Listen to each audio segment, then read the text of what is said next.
I'm going to invite Barbara up here. So Barbara, Cindy. it has been our custom for a board member or a leader in the congregation to provide a welcome each Sunday. And we often talk briefly about something we really like about this congregation. So today we welcome you with joy while we still grieve the loss of Marcus and Emily. And that is one thing that I really appreciate about this congregation. We're able to hold both joy and sorrow together at the same time. We're flexible enough to move on, even when we are sad and when we're tending our broken hearts. We grew under the leadership of Marcus and Emily, and I know we will grow under your leadership. We tried new things with Marcus and Emily, and I suspect that we will try new things with you.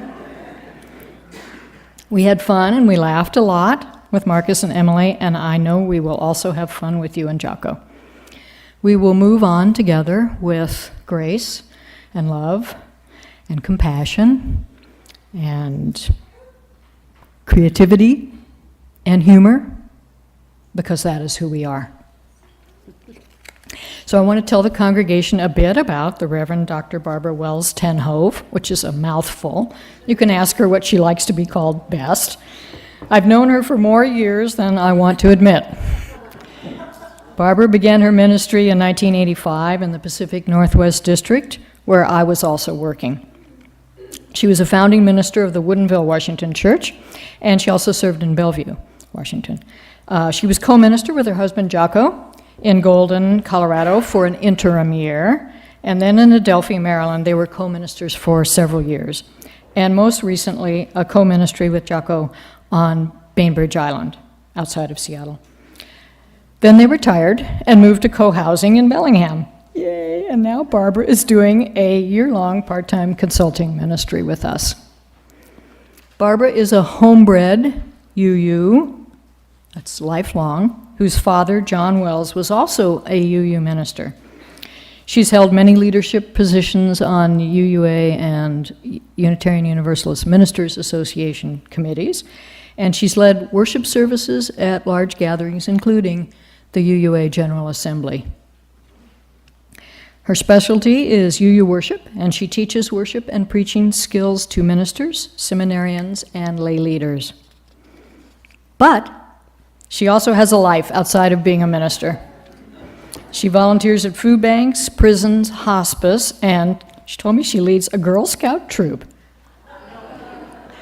She reads mysteries. We'll need to compare notes on that. And participates in community theater and musical groups, as well as singing in the Chalice Choir at Bellingham Unitarian Fellowship. And she and Jocko, okay, now I have to explain. There's a very famous religious educator named Sophia Lyon Foz. Well, Sophia or Sophia, there's an argument about whether she's Sophia or Sophia, but I learned Sophia. Jocko and Barbara named their cat Sophia Lyon Paws. So you can see they have a sense of humor. A warm welcome to you, Barbara, and to Jocko, and to Sophia Lyon Paws.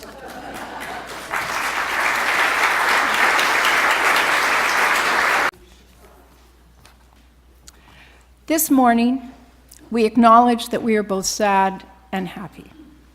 For last week, we said goodbye to our now former ministers, Marcus and Emily. And today we bid welcome to Barbara, our new half-time consulting minister. It's wise to mark such times of change with word and ritual. Barbara, today you become our minister. We're glad you're here. We're hopeful that together we'll do good work. And so I ask you, do you accept this commitment to serve us with joy and love for the year ahead? I do, but I'm short.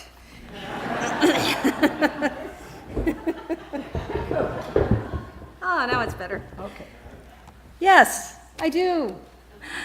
I am grateful for the opportunity to serve you, and I promise I will do so to the best of my ability. Do you, the members and friends of North Shore Unitarian Church, welcome Barbara to this congregation and promise to support her during her ministry with us? If so, please say, "We do." We do. Well, thank you for your faith in me. I am humbled and honored. As I light the flame in our chalice, the symbol of our religion, may we all feel the glow of its light as a hopeful beacon ahead.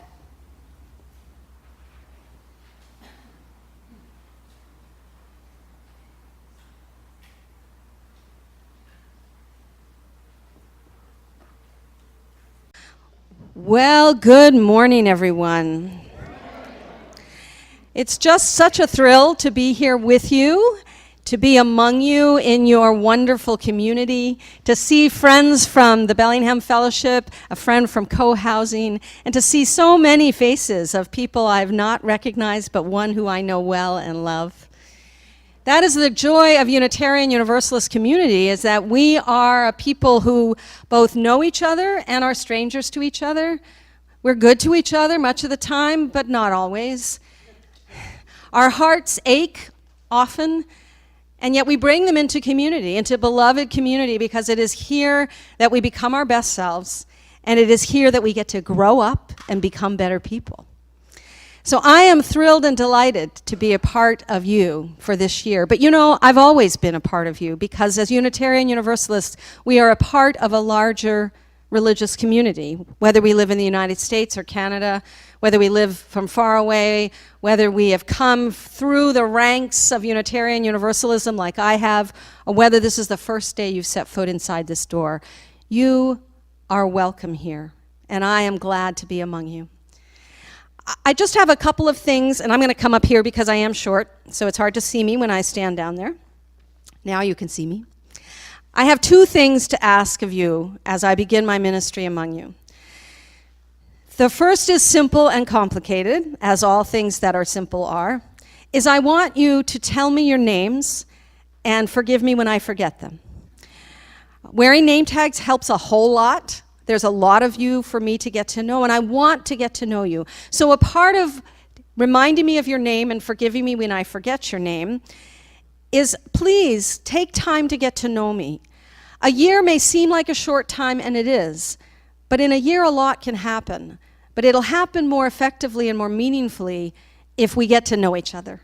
And so I look forward to getting to know you, and I hope you look forward to getting to know me.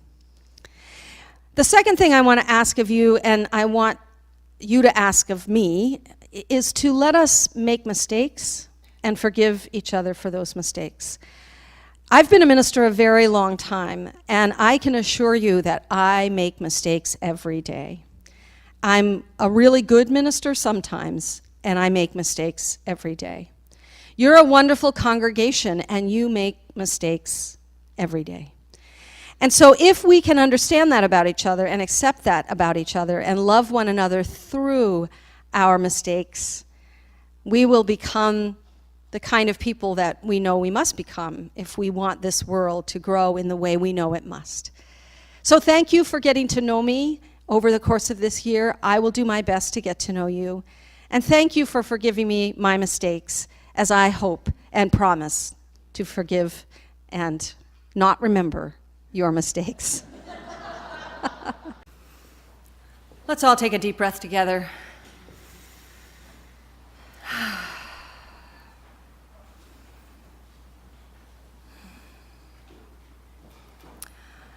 I invite you now, if you choose, to join with me in a time of prayer or reflection.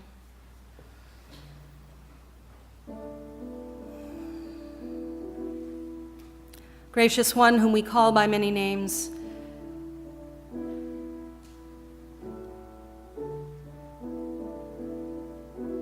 we know you are present in this beautiful green earth, present in the rain coming down, present in our children's songs and in the smiles of their elders.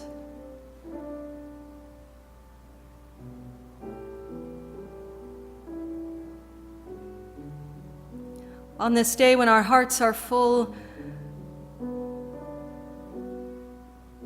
we invite you to be with us as love.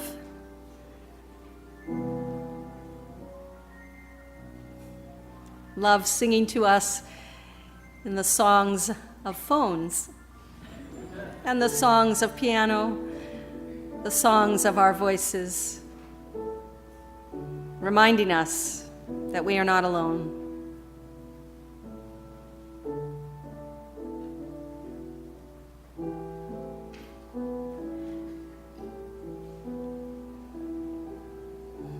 In this community, this beloved community, we are feeling so much. And when there is that much feeling, often the best prayer of all is simply to take a moment in quiet, just to breathe.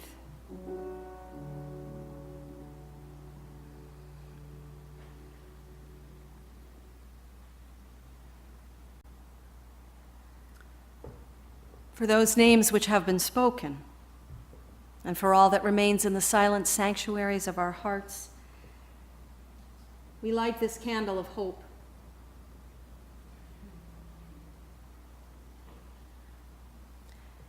And we light a second candle of witness as we recall the people and places near and far whose stories weigh on our minds and hearts.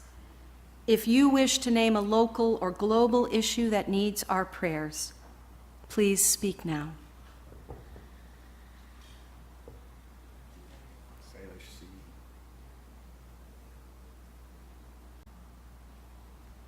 May we extend to all beings the compassion we offer one another here. For we know this rose will open. We know our fears will burn away.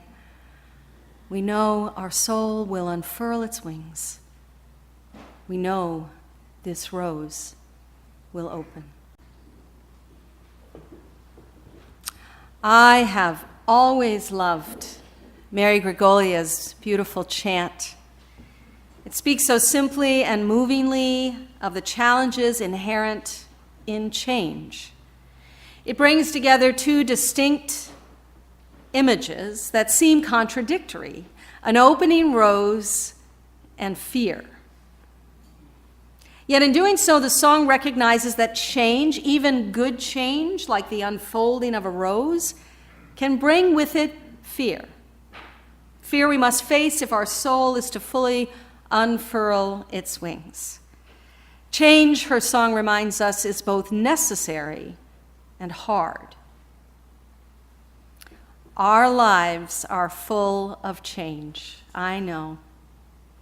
Today we are entering into a new ministry, and though we may be excited, it feels, at least to me, as if we're going super fast on a bucking horse. And I am not a rider. In most circumstances, when one ministry ends and a new one begins, there's at least a few weeks between them. But here I am among you, 1 week after Marcus and Emily left. At such times, it's rather disorienting. Change is challenging and hard to deal with, particularly when it comes with loss. Is it any wonder that many people find hope in constancy? It is not surprising to me that throughout history, religion has been used to provide answers and stability in a world full of questions and turmoil. If you know that God is in charge, perhaps it's easier to relax and trust that everything is happening according to someone's plan. But what if there is no such God? What if the plan is not set? What if the future really is unsure? What if things really do unfold in ways we can't predict? How do we deal with that religiously? One way is to see change itself as holy. Perhaps to even see God as change. All that you touch, you change. All that you change changes you. The only lasting truth is change. God is change. These provocative words were written by the late science fiction writer Octavia Butler in her book, The Parable of the Sower. This novel and its sequel, The Parable of the Talents, bring to life not only a fascinating story of a dystopian near future, but also a new religion called Earthseed, founded by the novel's main character, Lauren Oya Olamina. Olamina begins writing the texts that form the basis of Earthseed as a young girl. In the novel's bleak future, people live in walled compounds and are heavily armed and fearful. Throughout her early life, young Lauren sees the terrible results of poor choices and growing hatred. As the daughter of a Baptist minister, she is raised to believe in a God on high, unchanging, and omnipotent. But her experience as a living human on a planet racked with struggle lead her to believe in a different kind of God. Her God is not a God that stands above and beyond humankind. Her God is not a being who loves or hates. Her God is what she sees as the strongest force in the universe. Her God is change. Now, I know Unitarian Universalists. I have been one all of my life. And I know that some of you might be squirming right now. She said the big G word 10 times since this sermon started. And yes, I counted. Is she going to use that word all year long? Well, I can't promise one way or the other, but stay with me. I love to explore topics, complex topics, about what some of us might call wounded words. Plus, today we're talking about a powerful metaphor using words written by a science fiction author. Butler's idea that God is change can help us as we explore the inevitable anxiety that big change brings. And having a new minister brings anxiety. You don't know me, and I don't know you, at least not very well.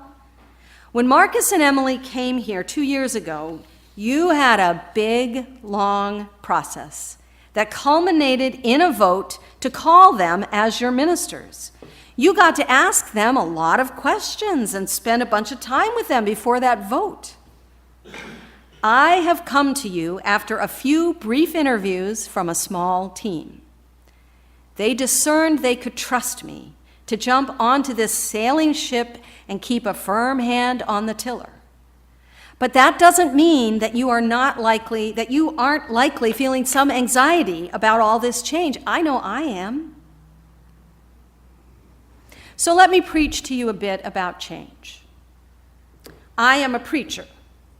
That's one thing you'll want to know about me. I love taking ideas and texts and lyrics and images and feelings and turning them into words that I always hope touch at least a few of you sitting out there. I won't promise that you will always agree with what I have to say. I won't promise that you will always like it either. But I will promise you that I will speak to you out of a place of integrity. What you see is what you get. Today, then, I want to preach about change. And I plan to use some provocative words from those novels by Octavia Butler I mentioned. And I've invited Jocko to help me. As most of you know, since 1998, until we retired almost a year and a half ago, Jocko and I did co-ministry like Marcus and Emily. In fact, we provided some mentoring to them. I'm used to working with him. But in the year ahead, he will be with me only as a support and a spouse. So be careful what you ask him to do. I'm allowed to ask him to do things. So it always goes through me. You got it? We're both okay with my being here as your minister and him as my support. But I'm glad that on this first official Sunday with you, he's here to help me bring Octavia Butler's words to life. As wind, as water, as fire, as life, God is both creative and destructive, demanding and yielding, sculptor and clay. God is infinite potential. God is change. God is change. It's a powerful concept, isn't it? And for many Unitarians, the idea that God is change may feel quite familiar. For most of us do not believe in a traditional view of God. While many of us do believe in a force, a presence, a being we might call God, few of us think that God is immutable and unchanging. Most of us recognize that on our evolving planet, we must have an evolving God, if God is to play a part in the story of creation. Because of this, I found Octavia Butler's books to be powerfully provocative, and I urge you to read them. I'm not going to talk any more about the excellent story that Butler tells, but rather focus on what her words about a changing, evolving spirit might teach us today. For as we face together the many changes in our lives, in our church community, our region, and our world, we can learn from change. One of the big lessons I got from Octavia Butler's fictional religion is the idea that change is morally neutral. What isn't neutral is how we respond to it. She talks a lot about the idea of shaping change. That if we shape change in positive and progressive ways, we are not only shaping the future, we are shaping the holy. But such shaping does not come without risks, for change is fraught with peril as well as possibility. Here are some words to ponder. To survive, let the past teach you. Past customs, struggles, leaders, and thinkers. Let these help you. Let them inspire you, warn you, give you strength. But beware, God is change. Past is past. What was cannot come again. To survive, know the past. Let it touch you, and then let the past go. Let the past go. I don't know about you, but that's a hard one for me. I know I often find myself trying to deal with new circumstances, with things that worked in the past. And sometimes that's a successful strategy. The past has many things to teach us. As I come to you from all of my years in ministry, I am certain that what I learned doing ministry in other settings will be valuable in our work together. And I am sure that you have many tried and true ways of doing things that we'll want to preserve going forward. Letting the past touch us is a critical way that we shape change. But if we let the past rule us, we will far too often find ourselves stuck doing the same thing and expecting different results. One famous definition of insanity. As we begin this year of working together, I want to challenge us, the congregation, its excellent staff, its leaders, and of course its new minister, and that would be me, to be willing to try new things even as we hold on to what is meaningful from the past. I know how much good ministry was done in these last 2 years with Marcus and Emily. I know you want to continue that going forward. And I also know that I am not them. I am one person with 30 years of skills and experience, yes, with affection and love for the ministry and for you, yes, but I am one person doing a half-time ministry from another country.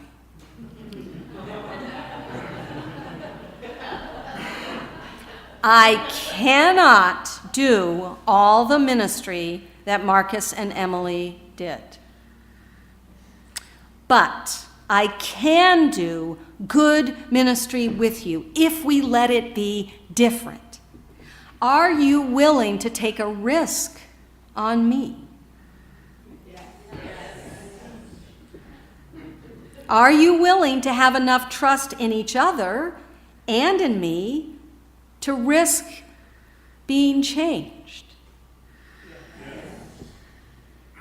Well, it's hard. Those yeses are great, but trust me, it's hard.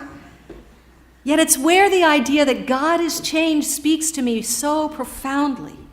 For trusting in our ability to shape change, to shape the holy, is to do something deeply religious. For our religion teaches us that life is always evolving and that we can influence it for the good. We can make a difference, but how? To shape God with wisdom and forethought, to benefit your world, your people, your life, consider consequences, minimize harm, ask questions, seek answers, learn, teach. Consider consequences and minimize harm. Pay attention to what is happening and learn from it. If we can begin to see change as something inherently holy, we must then face change with intention. Asking questions is critical, and our faith is all about asking questions. It's what drives people crazy about us. I mean, you remember that bumper sticker that a lot of us used to have in our car, "To question is the answer"? Yeah, that's very Unitarian. Questioning forces us to look at situations with wondering eyes. What is going on?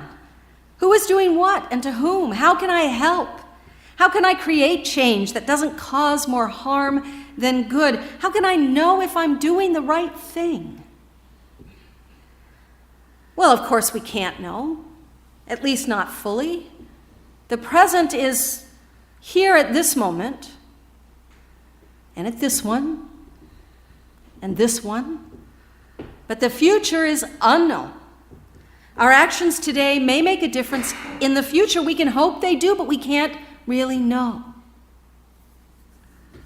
What we can know is that the way we are in the present moment matters, because how we live in the now impacts how we and others will live in the future.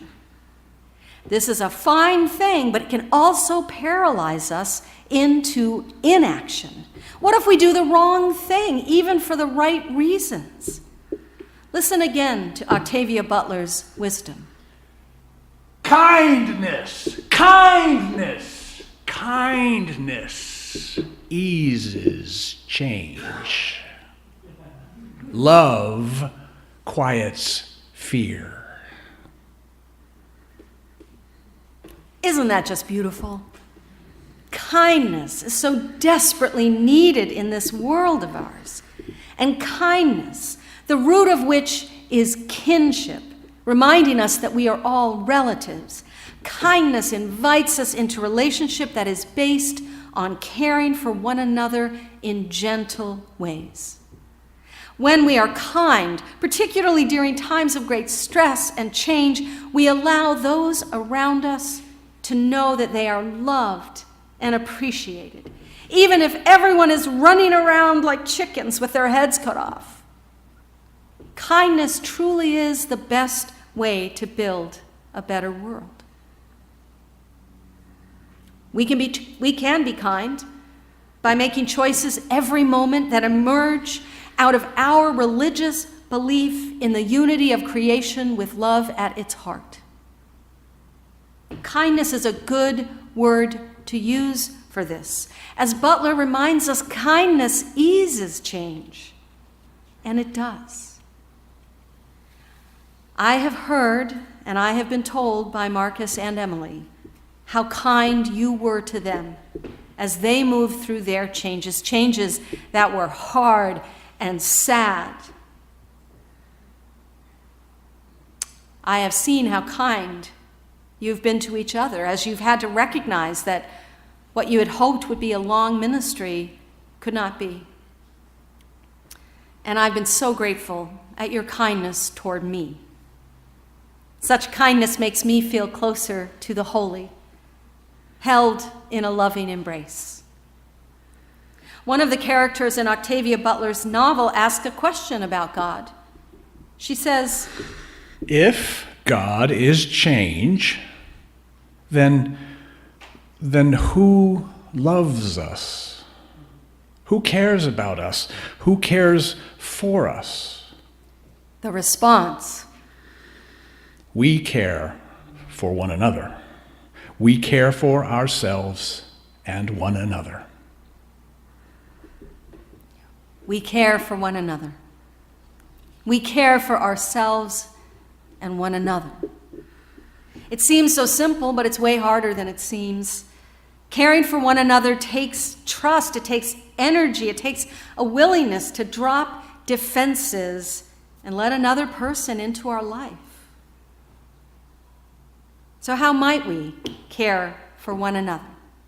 How might we shape change in ways that bring more holiness and less hatred to our hurting world? Well, there's so many ways we can, as Gandhi is purported to have said, be the change we want to see. We can practice kindness, we can reach out to a stranger, we can use less and give more. But I can't help but think that the best way to shape change is to stop being afraid of it. Fear is a common response to change. Right now, I would guess that a lot of us in this room are fearful. You just said goodbye to one ministry and are welcoming another. We're all uncertain how things will turn out. Can we work together? Will things move forward with strength? How the heck are we going to get through this? Fear is normal. But if fear rules us, we become paralyzed. Change will occur whether we do anything or not. Doesn't it make sense for us to bring positive intent to change rather than negative inactivity? What might that positive intent look like? What is our religious posture toward change? Unlike many other religions, our faith challenges us to change and grow. One of the most important things ever said about Unitarianism is that revelation is not sealed. That means we must continue to pay attention to lessons the world teaches us, to the many voices speaking in a language of love, commitment, and action for the good, such as the voice of the late Octavia Butler. The images of the holy are everywhere, in everything. Seed to tree, tree to forest.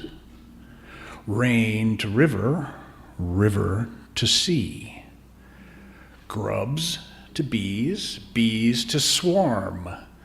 From one, many. From many, one. Forever uniting, growing, dissolving, forever changing. The universe is God's self-portrait.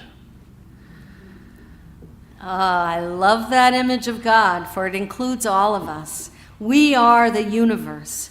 Or as our American Unitarian forebear Ralph Waldo Emerson once said, The currents of the universal being circulate through me.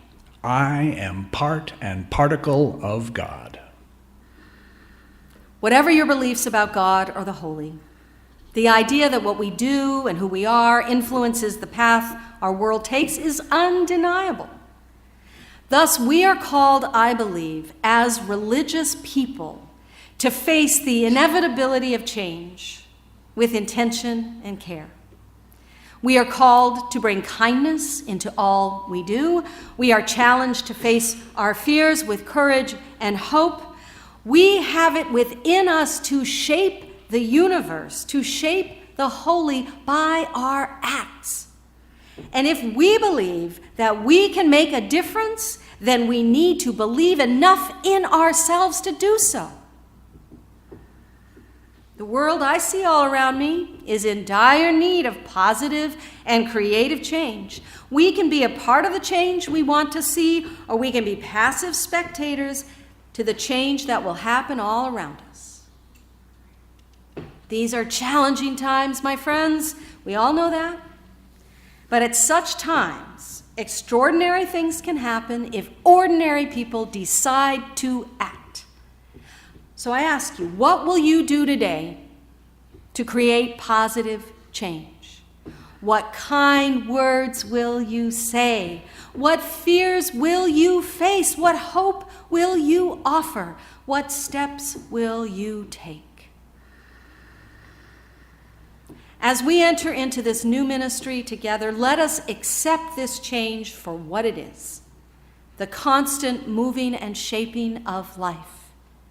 Change happens no matter what we do, but what we do matters, and I believe we will do good things together in the year ahead. I am eager to serve among you and expect that the year before us will be meaningful, purposeful, and maybe even a little fun. And so I say, Amen, and blessed be.